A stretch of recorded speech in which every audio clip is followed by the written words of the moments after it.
Guys, update ko sa inyo yung ginagawa namin na pagta-tiles. So yun, may mga bagong ginawa ko. So yun, tingnan natin. Mga ka-idol, yan yung tiles namin. So yun, 12 days na kami ngayon, pati CR, lababo. So yun, ayan pa ngayong ilalim mo, hindi pa nalilinisan. So yun, hindi pa kami tapos. Yung CR, mga idol, tapos na. Kaso madumi pa kasi hindi pa na-clearing. So, nang clearing siguro nito mga linggo.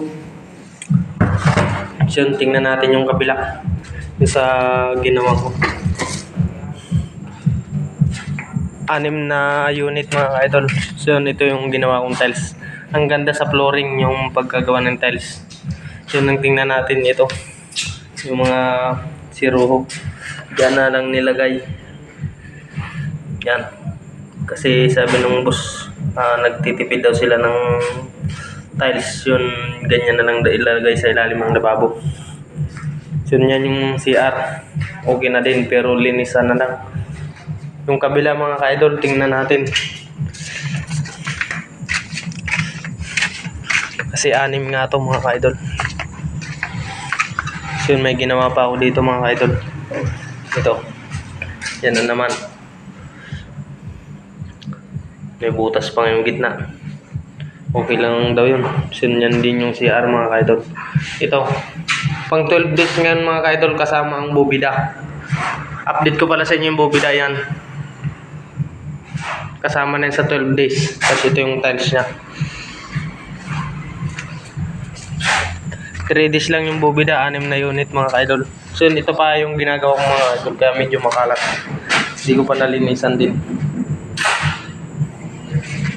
You know? Oh. Mga basag na tiles.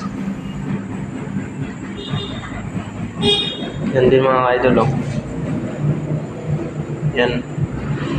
Yan din yung CR nya. Bawat unit mga ka-idol may may CR. So check natin yung Yan mga ka-idol, paglagyan ng sabon. Ako naglagay niyan mga yan. Diba? Wala, tingnan natin may gumagawa dito sa kabila. Sa last unit. Sa number 1. Silipin natin. Hi, Hi, vlog. So mga ka-idol, yan pala. Yung ginagawa na lang. Kaunti na lang to mga idol, pang 2 araw. Finish contract na mga ka-idol. 12 days na nga pala mga ka-idol kasama bubida yan, oh. Pati CR, yung tiles ng CR 12 days na ngayon. 6 na unit mga ka-idol, 2 araw pa lang na nag-tilesan sa flooring, sa ganyan niya, oh. So yun, sa next video mga idol, so pasuporta ng aking video para lagi kayong updated. All button lang mga idol. Bye bye, I love you.